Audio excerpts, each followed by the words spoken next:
This is a podcast from the South China Morning Post.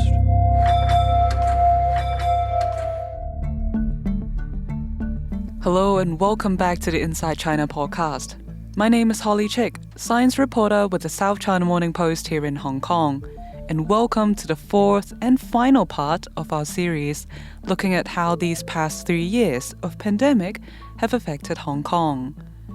We've talked about the economic impact of closing borders, banning airlines, and the harsh hotel quarantine policies. We've also talked about how Hong Kong discovered the community of altruistic people on social media who wanted to provide clear and up-to-date information on Hong Kong's constantly changing zero-COVID policies.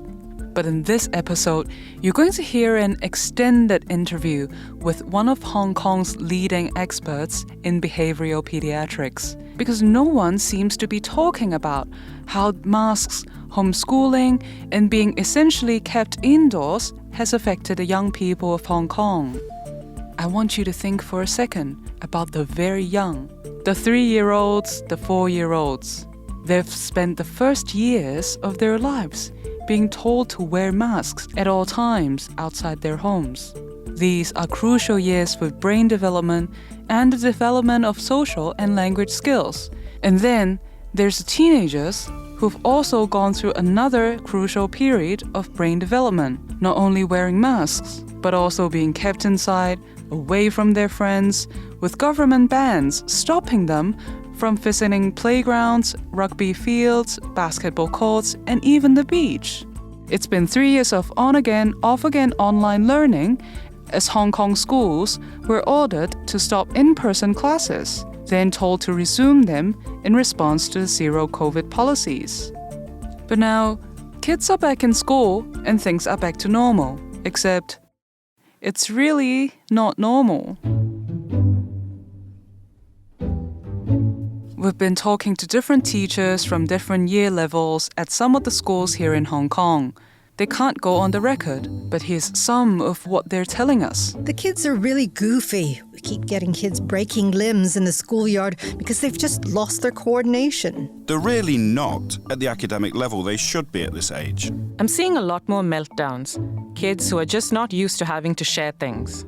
We had to take the basketballs away from them at recess because they just keep getting injured. They're much more needy. They're far less independent than they used to be. There's a real lack of social skills and a lack of knowledge of what's acceptable classroom behavior.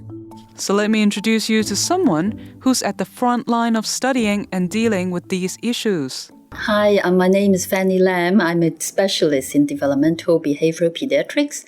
I look after children with developmental conditions like autism, ADHD, and dyslexia. Dr Fanny Lam is the founder of the Hong Kong Developmental Paediatrics and Child Neurology Center. So let's start with the basics. After 3 years of wearing masks, what effects has this had on children? It had been a long time and it's not easy. A lot of parents actually gave me feedback on how their kids struggle during these 3 years. First of all, due to the lockdown, the kids' energy cannot be dissipated, and then they actually end up having a lot of developmental and behavioral difficulties. They become very energetic and they are very irritable at home. And due to the isolation, they also have to learn from home and their academics actually plummeted. And now they're back in school. Is she seeing changes in their behavior? Yes, definitely. Many of them find it really hard to go back to the classroom because they have to pay a lot of attention. They have to sustain attention during class and they have to follow rules, which at home they don't have to. So I think a lot of kids, they also develop anxiety as well. Some of the parents told me they couldn't sleep well at night, and they also had nightmare, and they had difficulty waking up early in the morning because they had some time shift when they were learning from home. Anxiety disorders in children. And how old are these children displaying symptoms of anxiety? As young as 2 to 3 year old, I see a lot of social anxiety because when they are locked down at home, they only see their mommy, daddy, or at most their helpers. So once they go out to preschool, they have to face a lot of young age peers and also the teachers. And many of them, they exhibit very weak eye contact. and they don't really know the social norm or social rule. When they line up, they don't know what to do. And when they interact with children, they kind of snatch their toys and they don't know how to behave when the agenda is not met. And in Hong Kong, of course, it's been more than 3 years of these restrictions. Yes, it's really long time, especially for the group who are born 3 years ago. So you could imagine their life, their entire life is being locked down at home, and they have to wear the mask. And there are a lot of research studies indicating that children who are born in this era, they are not able to recognize facial features of other people. And in the long run, it affects their face recognition power, as well as their verbal communication and picking up the communicative cues, because they only see the eyes. So it's really hard for them to pick up a subtle smile or, other facial expression that helps them to navigate the emotion of the interactive partner. In terms of child development, we are talking about a concept called the first 1,000 days, which is counted from the day of conception. So imagine an embryo that you could only see under a 10,000 times microscope. So the brain actually grows up to 35 centimeter within 9 months. So it's the most rapid time of the brain development.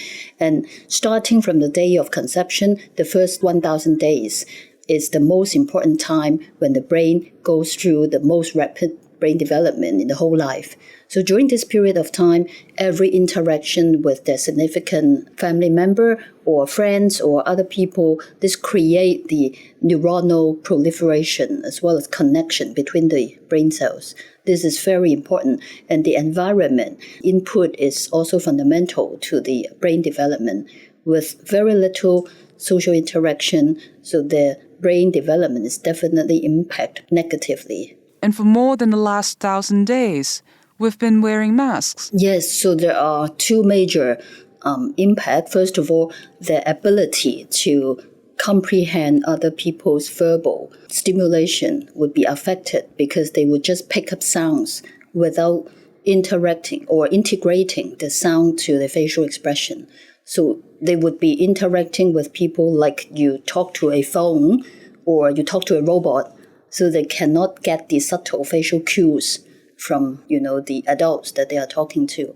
Another impact is you could imagine you grow up in a place where everybody has a flat face. You have never seen a smile. You have never seen a laughter. So the sadness is intrinsic. So what can be done about this? Or is the damage already done? Well, we still hope that now as the stipulations are more relaxed, so parents can try to interact with their children as much as possible without a mask. And I will advocate parents to use a lot more body language. And young children, they are still at the time of sensory motor stage of development. So it's very helpful if parents could kiss their kids more often, do a lot of cheek to cheek, a lot of body touch, so kids can also get sensory input on top of the verbal stimulations. I would also suggest the parents to refrain from using a lot of cell phones, gadgets, because over the past 3 years, the children have been addicted to screen time, and this is definitely negative to their brain development as well. Now, let me recap something Dr. Lam mentioned before we turn on the microphone and recorder. She said she had been seeing children who are now scared to take off their masks. So we asked her to repeat what she said. Yes, absolutely. So just yesterday, I saw a little girl who came in because of speech delay. So my job is to find out the reason behind the speech delay. So I just naturally request the parents to help the daughter to take off the mask. But once I tried to remove the mask, the little girl was so scared and she was feeling emotionally insecure once I take off the mask. So she wanted to put her mask on once I take it off. So I think this is very unhealthy phenomenon because this group of children, they are born in this era when everybody wear mask and they have to wear mask and their parents keep reminding you wear mask, you have to wear your mask before you go out. So what her first word is actually mask. She couldn't say anything else. And when I tried to remove her mask, she said mask. So I think she is emotionally attached to the mask. And once I remove the mask, she feels very emotionally insecure and she wanted to put it back on. So how does she work through that? Because there really is no precedent for this in history. I am still learning to face this group of children that refuse to take off their mask. So I think, take it easy. We have to be very empathetic. We understand from the children's viewpoint and respect their anxiety. And I will try to role model by, talking in front of the kid with a smile on. So gradually the children will be more used to looking at people without a mask. And then I think I will play some games with her. Yesterday, I blow bubbles with her. So, all kids like the bubbles. So I try to blow bubbles. So we have to remove the mask in order to blow bubbles. She said, more bubbles. And then I kind of entice her to remove the mask and we enjoy blowing bubbles together. I enjoy it very much. And what about the parents? How has this pandemic affected their approach to parenting? They had to make a very sudden adjustment to teaching their kids while also trying to work from home. Yes, it's really hard for the parents. I feel for them, they have to work from home and they have to be the teachers, they have to be the piano instructor, they have to take up a lot of the roles by, sitting next to the kid in front of the computer monitor. And what about the physical development for these children? Hong Kong closed all of its playgrounds and beaches during the pandemic, but we also heard many parents were keeping their children indoors as well. What kind of effect has that had? First of all, the kids' body coordination will be weaker, especially this group of children who are born in the COVID era. They haven't been able to exercise a lot and they do not have the experience of developing visual spatial sense through playing in the playground. So they have no sense of depth. Either they are too cautious when they climb up the monkey bars or they are too unaware of danger because they just fall. They have no sense that it's dangerous to fall off from the staircase. And interestingly, children also have very complicated understanding of social boundary. So either they are too scared to touch from other children or they have that defense mechanism. I see a lot of kids, they push away age peers in the kindergarten because they were taught that, you need to keep a social isolation distance of an arm length. So once the other kid goes inside their boundary, they will push them off as a natural instinct. So we're talking about change that's occurring among these children. Does she think we can ever get back to what was normal before the pandemic? Well, I think kids do have an intrinsic or innate wish to mingle with another child, and it is our natural instinct to be close to another human being. So I still trust that our children, despite the lack of environmental input or the proper value in the past few years, I think once they are given the opportunity to play with another child, the natural joy and also the happiness generated from playing with another child will reinforce their wish to get close to another child. And gradually, I think parents need to respect their feelings and take it easy. And it's always good to communicate with their children and find out how they feel about having another child close to them, either sibling or their classmates. So I think just take it easy and no pushing and keep your kid emotionally secure is very important. In Hong Kong and in the broader Asian culture, we're very familiar with the term tiger mom, a mother who has very high expectations for her children to achieve top results at school. She mentioned it's important for parents to have empathy for their kids. And I wonder what kind of conversations Dr. Lam is having with parents right now. Well, it's really hard. Usually I also demonstrate empathy myself. So I have to talk to parents in non-judgmental ways. So parents feel very comfortable talking to me their struggle and how they feel about the unprecedented change in Hong Kong.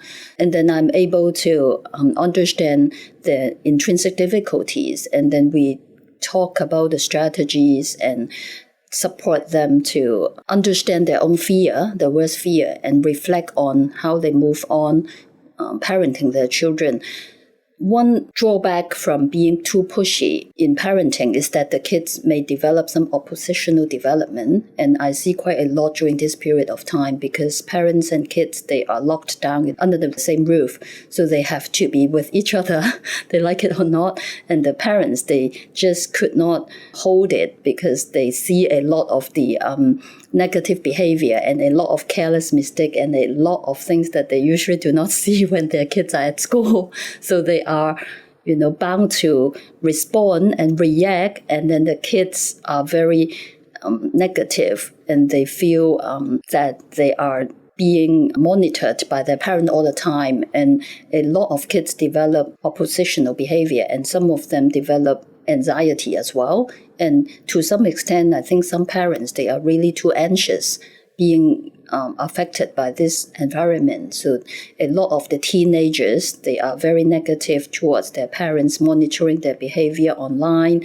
and installing CCTV and all these behavior. And this actually damages the relationship. So the relationship between parents and teenage children have also deteriorated during the pandemic. Yes, because parents, out of good intention, they will give a lot of instruction. And all these instructions become ingrained in the kid's brain. And the kids are exposed to like 10 instructions in an hour, but which they usually would not when they are not learning from home. So eventually they're, depending on the stage of development, at 6-year-old, they are a little bit more autonomous. At teenagers, they do not like to listen to these instructions. And eventually, they develop a defense mechanism such that they will oppose and they do the opposite, whatever. Even they know deep inside it's not beneficial, and parents love them, but still, because of the seek out of autonomy, because of their natural instinct to be independent, because of brain development, they will develop some oppositional behavior, even they do not intend to. Dr. Lam mentioned about the COVID babies earlier, from the newborn to the age of 3. But there's also the COVID teenagers. They're moving into their adolescent years, but they've also been stuck inside for the past 3 years. Oh, very interestingly, teenagers are going through the second stage of golden brain development, same as the toddler, because during adolescence, the brain is also going through a very rapid change called pruning. So the brain connections are trimmed down, making the brain connections more effective and efficient. So many parents actually depict their behavior of the teenage children as if they were toddler.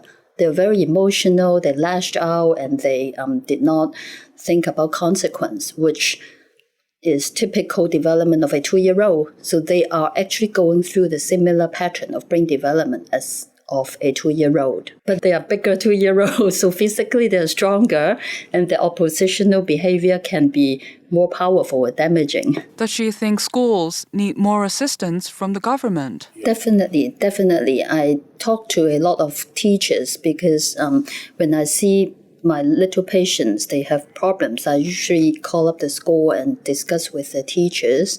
And I see that many teachers are very frustrated as well due to a lot of frequent changes. And they seem to be, out of control about the behavior of the students in the classroom, as well as the parents.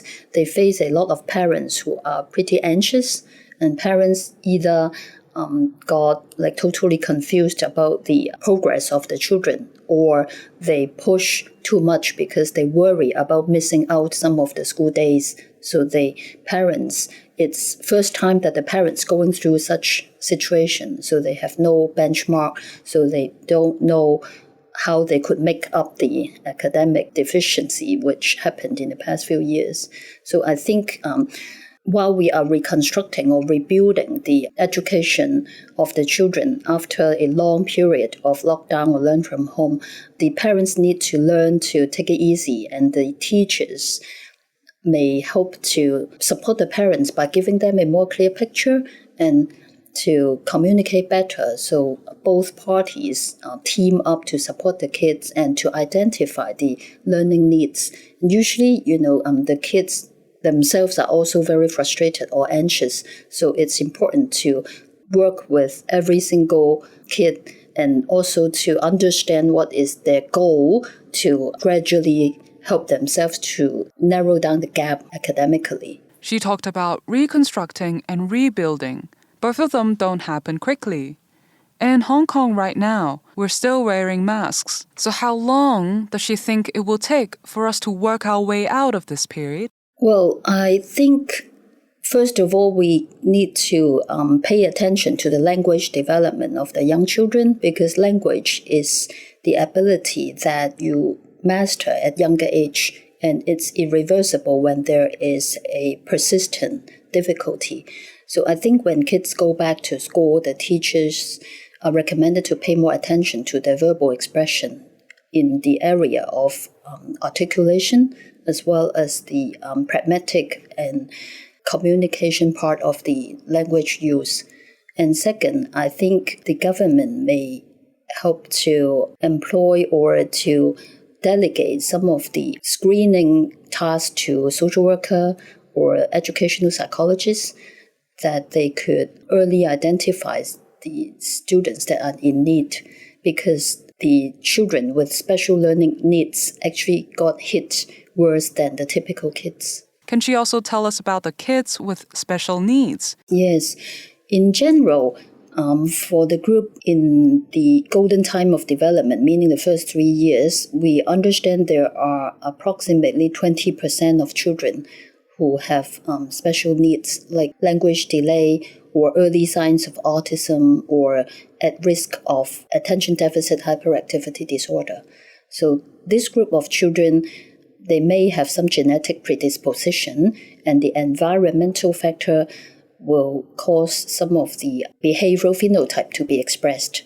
So I think the earlier identification goes, the earlier intervention we could provide, and we could hopefully mitigate the effect of the COVID. We've been talking about the COVID generation of kids in preschool, primary, and secondary school. Does she think that name will stick, the COVID generation? I haven't heard of it. So I think hopefully we try to make the whole thing more positive. Being a professional, I think I have a leading role of giving the parents and teachers more hope instead of labeling something that, create more negativity. There was just one more thing we wanted to ask Dr. Lam, and her answer takes us back to our first episode in this series and the warnings of Professor Yuen Kwok Yung in 2018 about Hong Kong learning the lessons from SARS, and what might happen in Hong Kong's future if we don't heed the warnings. Thank you for bringing up this very important question.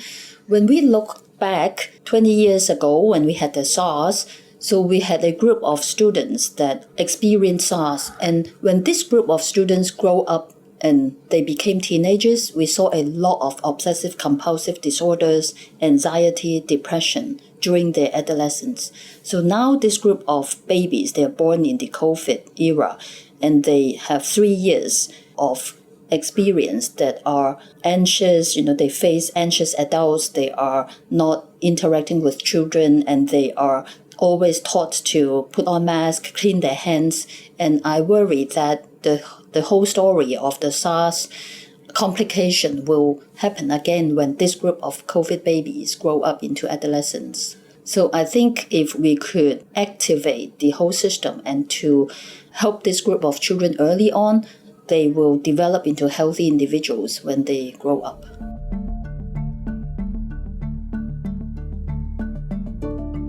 That's Dr. Fanny Lam, founder of the Hong Kong Developmental Paediatrics and Child Neurology Center. We've got a lot of rebuilding to do in Hong Kong. It's one thing to offer hundreds of thousands of free airline tickets, and it's another to invest in and support the hundreds of thousands of children and teenagers who have had their lives and their education interrupted. A newsroom is going to be following this and all the issues associated with rebuilding Hong Kong's economy in the days, weeks, and months to come. And of course, you can follow all of what we report on SCMP.com. If you've enjoyed this series of episodes about Hong Kong, don't forget to rate us on whatever platform you're listening to right now. My name is Holly Chik. Thanks for listening. Bye for now.